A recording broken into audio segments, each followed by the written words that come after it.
많은 사람들 가운데 가장 위대한 왕입니다. 그런데 이스라엘 위대한 왕 이 다윗에게 가장 부끄러운 사건이 하나 있었는데 그 사건이 바로 밧세바와의 사건입니다. 당시 결혼한 이 밧세바 다 요약을 해버리고 결혼한 밧세바가 이 밧세바 부정한 짓을 하게 되면 그 사람은 어떻게 처벌을 하게 되냐면 돌을 던져서 죽이게 되어 있습니다. 그래서 은밀하게 이 밧세바와 관계하는 것 가운데에서 더 이상 감출 수 없는 일들이 드러나게 된 거예요. 왜냐하면 임신하게 되었잖아요. 이제 더 이상 감출 수가 없게 되는 거예요. 그래서 이것을 무마시키기 위해서 그 남편 우리아를 전장터에 보내가지고 거기서 죽게 합니다. 죽게 하고 장례 기간이 끝난 후에 기다려서 밧세바를 궁궐에 데려와서 자기 아내로 삼습니다. 자, 이제 모든 것이 완벽하게 잘 해결되었다고 다윗도 안심하고 밧세바도 안심했을 거예요. 밧세바가 얼마나 두려웠을까요? 왜냐하면 아기를 임신하고 있는 것 가운데 아직 배가 많이 불렀지는 않지만은 점점 불러오는 것 가운데 누군가 자기를 바라보면 자기 남편이 지금 전장터에 가 있는데 누군지를 모르지만은 어떤 다른 남자와의 관계 속에서 아기를 가졌다는 것을 분명히 알잖아요.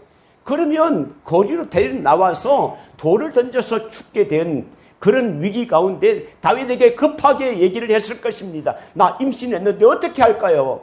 다윗도 큰 위기 가운데 있었습니다.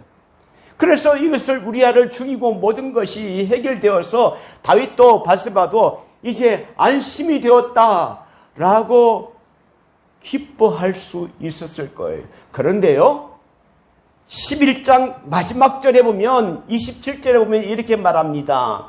그 장례를 마침에 다윗이 사람을 보내 그를 왕궁으로 데려오니 그가 그의 아내가 되어 그에게 아들을 낳으니라. 다윗이 행한 그 일이 여호와 보시기에 악하였더라.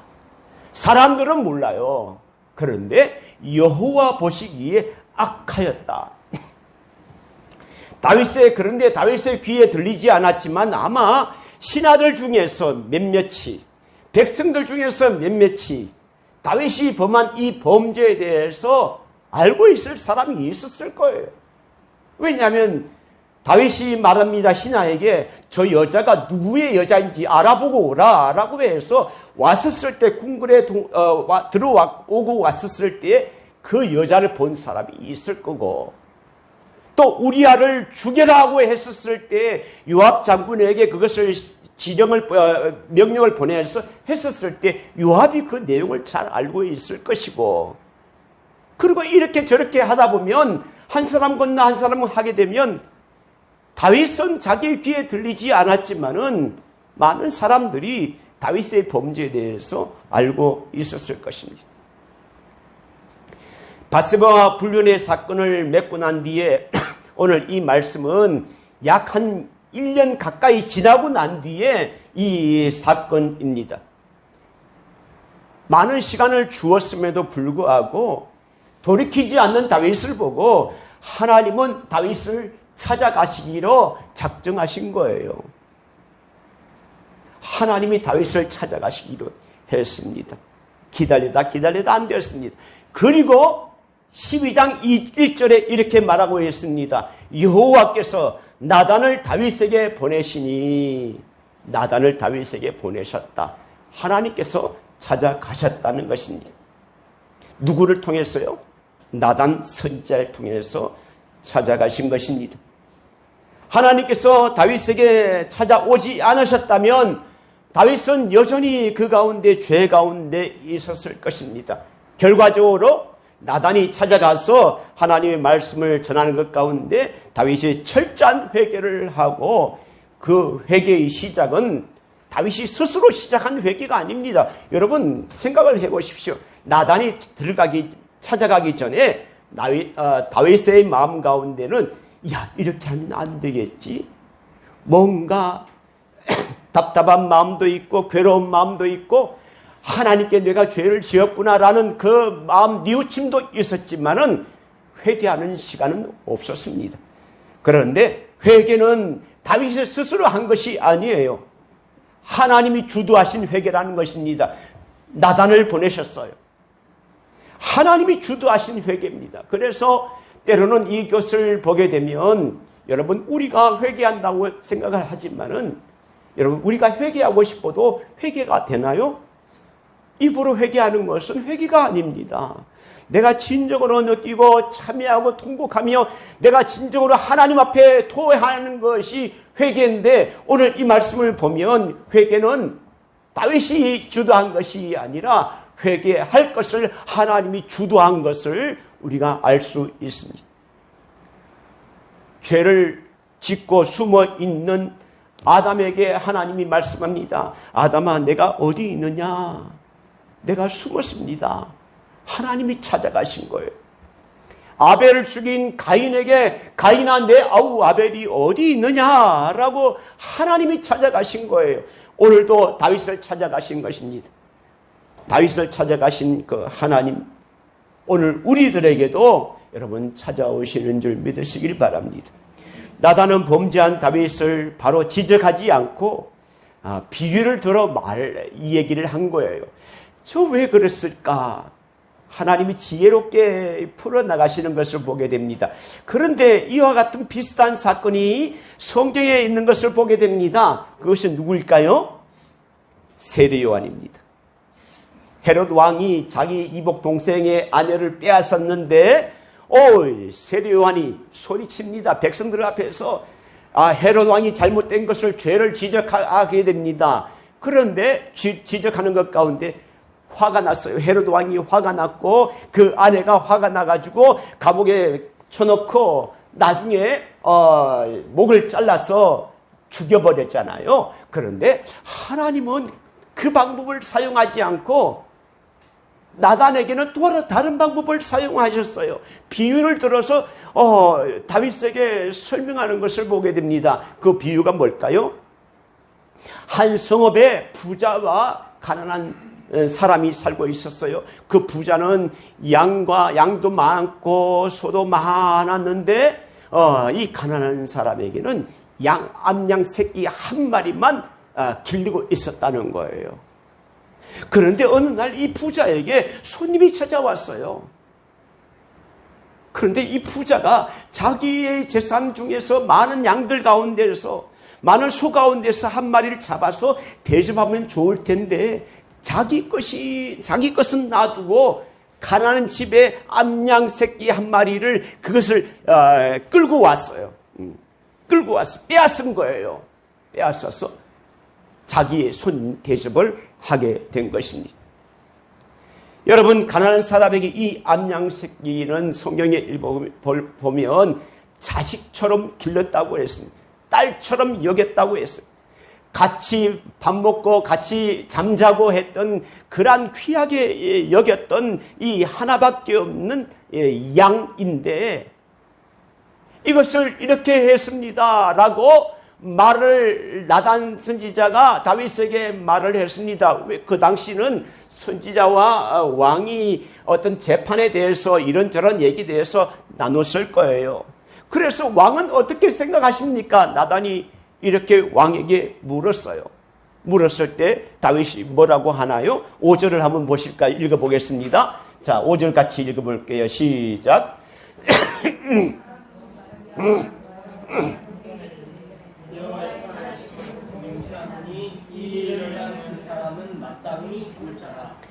다윗은 그 말을 듣고 너무 화가 났습니다. 너무 화가 나서 이렇게 말합니다. 그 사람은 마땅히 죽을 사람이에요.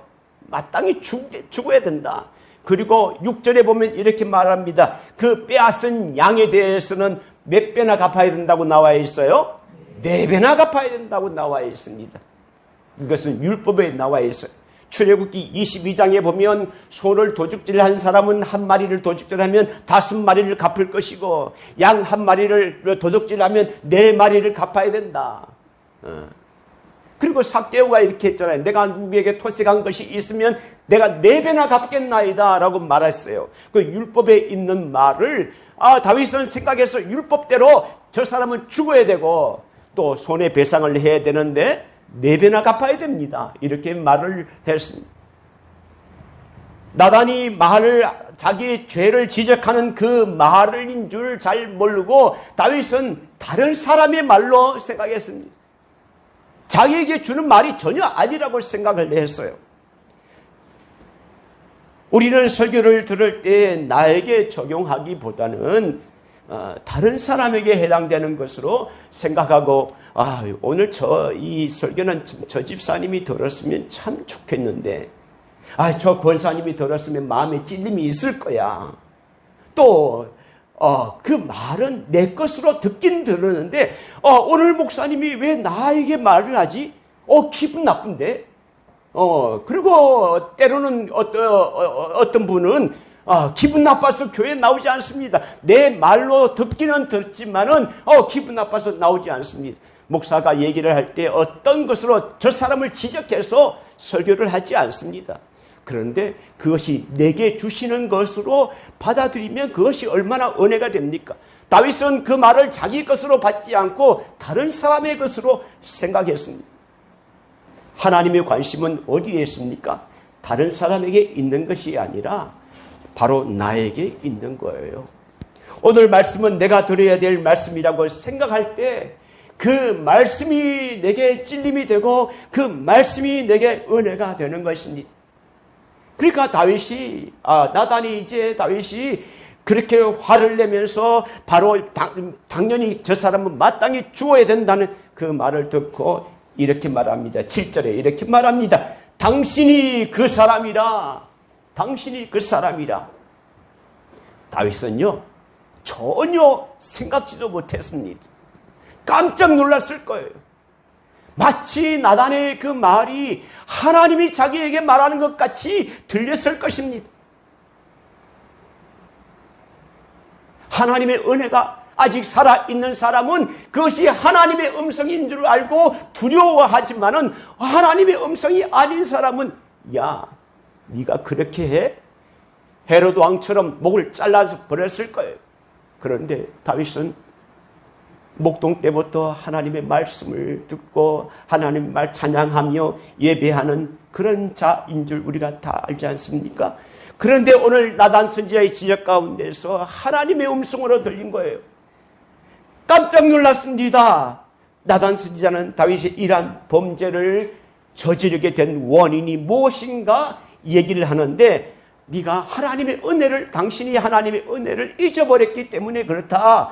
7절 8절 함께 읽어보겠습니다. 7절 8절 왜 이렇게 되었냐? 시작. 나단이 다윗에게 이르되 당신이 그 사람이라 이스라엘 하나님 여호와께서 이와 같이 이르시기를 내가 너를 이스라엘 왕으로 기름 붓기 위하여 너를 사울의 손에서 구원하고 내 주인의 집을 내게 주고 내 주인의 아내들을 내 품에 두고 이스라엘과 유다 족속을 내게 맡겼느니라. 만일 그것이 부족하였을 것 같으면 내가 내게 이것저것을 더 주었으리라. 내가 너를 목동한 너를 불러서 왕으로 세우고 많은 것들을 다 너에게 주었지 않느냐. 네가 어떻게 하나님의 은혜를 잊어버렸는가. 이렇게 말을 하는 것입니다. 하나님의 은혜를 잊어버렸기 때문에 우리는 하나님의 은혜를 생각하게 되면 늘 감사의 생각을 하고 말씀 안에 거하지만은 하나님의 은혜를 잊어버리게 되면 말씀 밖으로 우리는 나아갈 수밖에 없습니다. 그래서 말씀을 늘 생각해야 됩니다. 두 번째 나단이 선지자가 지적하는 것은 야, 네가 하나님의 말씀을 벗어난 것뿐 아니라 하나님의 말씀을 업신여겼다 이렇게 말을 하고 있어요. 9절을 한번 보실까요? 시작.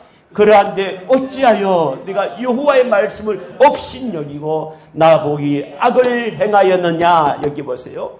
그러한데 어찌하여 내가 여호와의 말씀을 업신여겼느냐. 업신여겼느냐. 이 업신여기다는 말은 멸시했다는 거예요. 경멸했다는 거예요. 너무 가볍게 여기는 정도가 지나쳐서 멸시했다는 거예요. 경멸했다. 그런데 이 말이 9절만 있는 것이 아니고 10절에도 나오고 있어요. 자, 10절 같이 읽어볼게요. 시작. 이제 내가 나를 업신여기고 내가 나를 업신여겼다.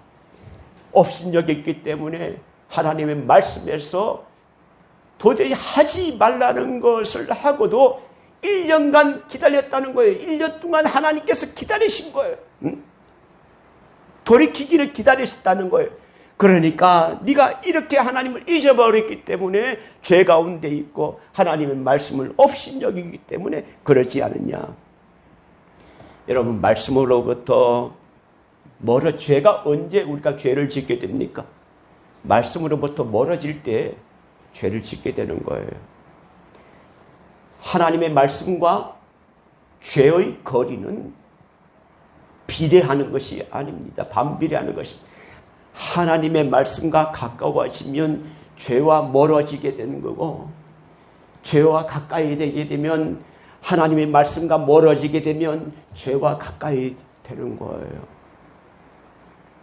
그러니까 하나님과 말씀과 멀어지니까 죄와 가까이 되어서 하나님이 원하지 않은 그러한 행동들을 하게 되었다는 사실입니다.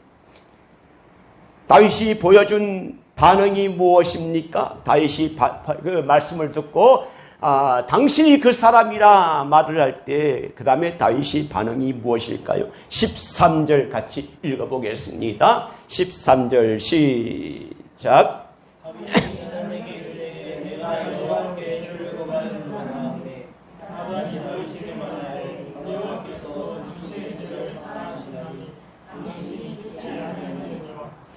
다윗이 보여준 반응이 무엇입니까? 내가 여호와께 죄를 범하였노라. 자신의 죄가 드러났음을 깨달았습니다. 죄가 하나님 앞에 범죄했음을, 자기가 범죄했다는 것을 인정한 거예요. 그리고 왕의 자리에서 내려왔습니다. 그러고 난 뒤에 내가 여호와께 범죄하였노라 하며 나단이 다윗에게 말하되 여호와께서 당신의 죄를 사하였다라고 말하는 것 가운데 한 절 가운데 내가 여호와께 죄를 범하였다, 또 사하였다 이렇게 나오지만은 다윗이 이 죄로 회개하고 통회하는 그 심정이 한 줄 가운데 있는 것이 아니라 아주 긴 시간 동안 하나님 앞에 올바로 회개하는 그 모습이 나온 것이 시편 53편입니다. 시편 53편을 한번 보실까요? 51편 한번 열어보십시오. 시편 51편. 자, 시편 51편.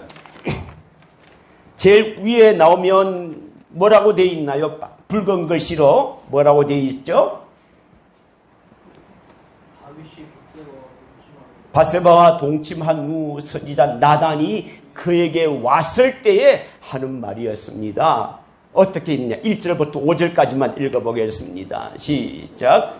하나님이여 주의 인자를 따라 내게 은혜를 베푸시며 주의 많은 긍휼을 따라 내 죄악을 지워주소서.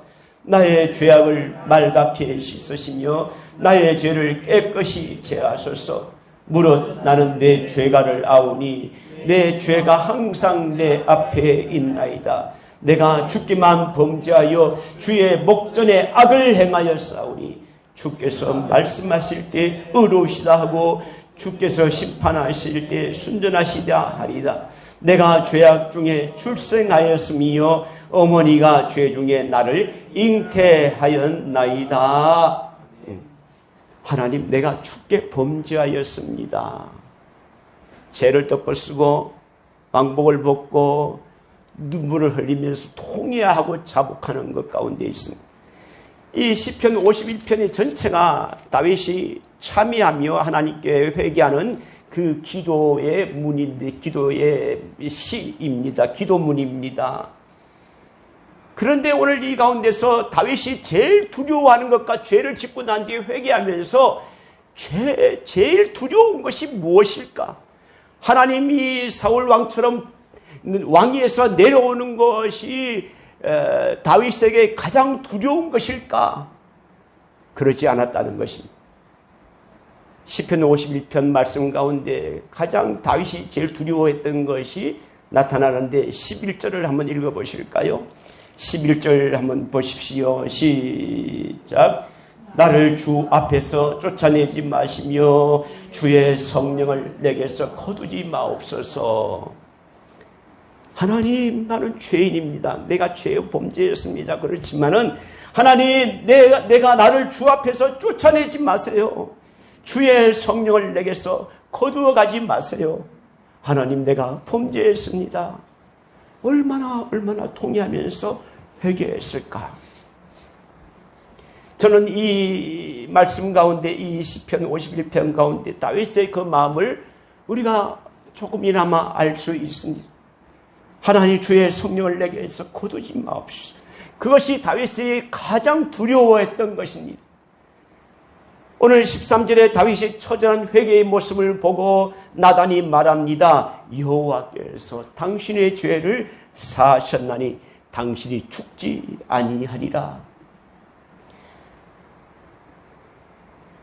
다윗이 회개하기 전에, 나단이 찾아오기 전에 그 마음이 답답하고 또는 컬컬한 심령 갖고 있었고, 하나님의 말씀 가운데 나아가도 시원하지 않는 그런 것이 있었는데, 오늘 이 말씀같이 통회하고 자복하고 회개하는 것 가운데서 하나님의 은혜가 나단 선지자를 통해서 다시 주어지는 은혜가 있는데, 여호와께서 당신의 죄를 사하셨다. 당신은 죽지 아니하리라.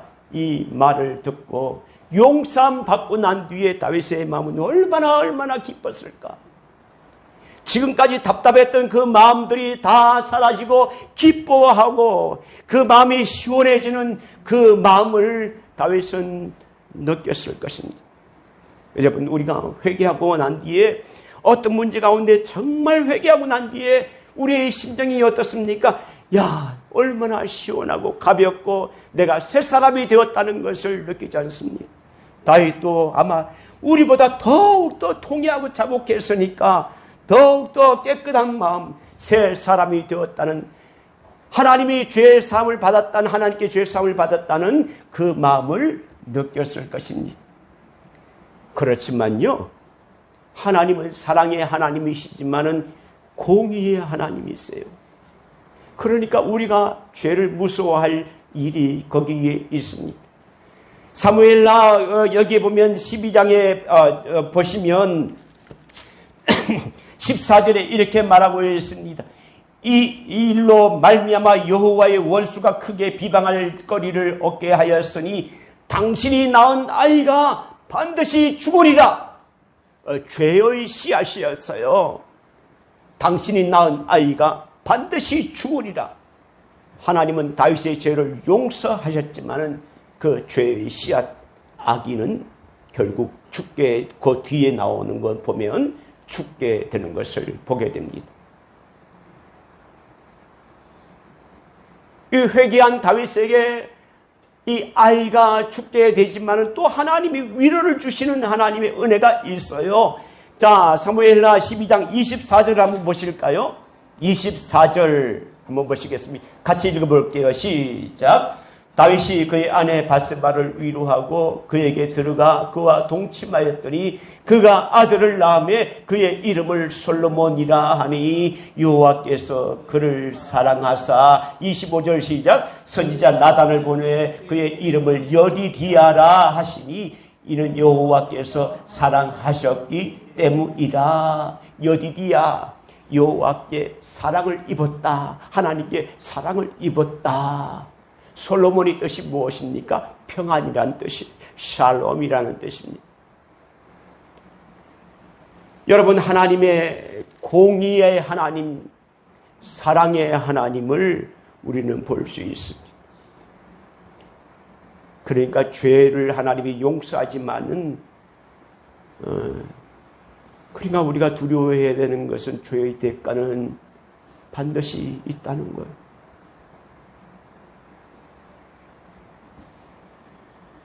다윗은 어려서부터 하나님께 충성된 종이었습니다. 믿음의 사람이었습니다. 늘 하나님과 동행하는 사람이었고, 우리가 지난번에 보면, 우리 청년들 하고 했나요? 왕이 된 후에 전쟁마다 하나님께서 승리를 주셨다라고 하나님께서 함께 하셨다고 했습니다. 그런데 이런 다윗이 회개하지 않는 상태, 범죄하고 난 뒤에 그 1년 상태가 어떻게 지냈을까요? 여러분 한번 생각해 보십시오. 죄를 바세바와 범죄하고 난 뒤에 그의 생활이 어떻게 했을까요? 어떻게 되었을까요? 마음이 너무 무거웠을 것입니다. 편하고 편안하게 잠을 잘 수도 없었을 거예요. 불안하기도 했을 것입니다.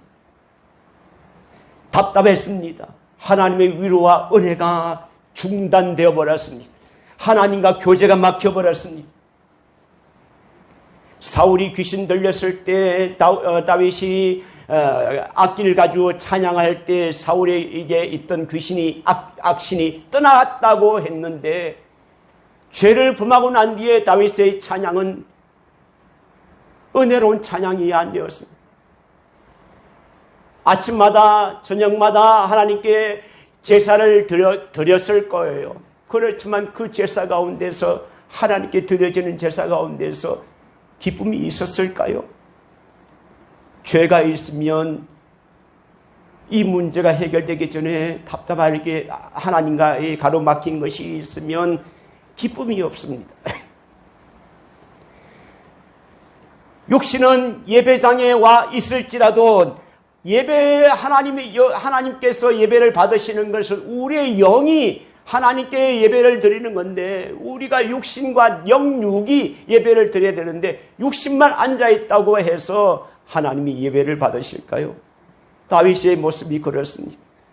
아침마다 저녁마다 이렇게 제사를 드리잖아요. 그렇지만은 하나님께 그 마음이 예배드리는 제사를 드리는 마음이 다윗의 마음은 기쁘지 않았을 것입니다. 빈 껍데기만 가지고 하나님 앞에 나왔습니다. 죄는 하나님과의 관계를 멀어지게 합니다. 구원의 즐거움이 사라졌습니다. 구원의 즐거움이 사라졌어요. 그래서 다윗이 시편 51편의 12절에 이렇게 말합니다. 주의 구원의 즐거움을 내게 회복시켜 주옵소서. 구원의 즐거움을 회복시켜 주옵소서. 여러분, 혹시 여러분 가운데 구원의 즐거움이 내 마음, 내 속에 없다면 그런 하나님과의 나와의 가로막힌 것이 뭔가 있다는 것입니다. 사람들은 아무도 모른다 할지라도 하나님과의 관계 속에서 하나님은 우리의 모든 것을 아십니다. 그 문제를 해결되면 구원의 즐거움을 회복할 수 있는 것입니다. 하나님이 다윗을 찾아가셨듯이 오늘 여러분에게도 저에게도 찾아오시기를 간절히 소원합니다. 회개하는 다윗에게 구원의 즐거움을 회복시켜 주었듯이 또 우리가 하나님 앞에 진정으로 참여하고 회개하는 것 가운데 예배의 회복이 있게 되기를 원합니다. 말씀을 듣는 중에 읽는 중에 죄가 깨달아지는 것은 얼마나 은혜입니까? 여러분, 설교를 듣는 것 가운데 은혜 받는 사람이 있고 안 받는 사람이, 죄를 깨닫는 사람이 있고 깨닫지 않는 건데, 죄를 깨닫는 것은 내가 지식적으로 내가 이건 잘못되었지, 물론 깨달을 수 있지만은 회개할 수는 없습니다. 또 회개한다고 해서 내가 입술로 회개하고 하나님 내가 참 범죄했습니다, 이거 잘못되었네요, 하나님 용서해 주세요 라고 해도 그 문제가 정리가 안 돼요. 왜? 내가 진정으로 하나님께 드려지는 기도가 회개의 기도가 아니었기 때문에 그렇습니다. 입으로만 하는 회개는 그것이 회개가 아닙니다. 그러므로 내 의지로 회개하는 것이 회개가 아니고 하나님이 은혜를 주셔야, 내게 상하고 통해하는 심령을 주셔야 내가 회개할 수 있는 거예요. 그래서 회개도 하나님의 은혜입니다. 얼마나 은혜인가요? 말씀과 멀어진 삶이 생각난다면 하나님 내게 회개할 수 있는 은혜를 주세요, 그렇게 기도하고 또 구원의 즐거움을 회복하고 하나님 예배자로 나아갈 수 있도록 하나님 나를 붙잡아 주세요, 회개할 수 있는 은혜를 주세요, 이렇게 기도해야 될 것입니다. 오늘 이 시간이 지났지만 함께 기도하기를 원합니다. 여러분, 나에게 주시는 말씀인 줄 생각하고 나를 살펴보시기를 바랍니다. 당신이 그 사람이라고 말했는데 다윗은 그 얘기가 전혀 나와가는 관계가 없다고 생각했습니다. 오늘도 이 말씀이 여러분과 관계가 없다고 생각하면 아무런 것이 아니지만은 그것이 내게 주시는 말씀이라고 생각하면 생각나게 되어 있습니다. 하나님, 그리고 우리가 모두 함께 회개의 은혜를 허락하여 주시옵소서. 기도하겠습니다. 그리고 죄를 멀리하게 하여 주옵소서. 물질로 지은 죄, 또 정욕의 문제로 지은 죄, 이것들을 피하게 하여 주시옵소서. 그리고 우리가 나와 있지만은 우리가 윗선되지 않고 우리가 온전히 하나님께 예배드리는 예배자로 되게 하여 주시옵소서. 그런 마음을 가지고 함께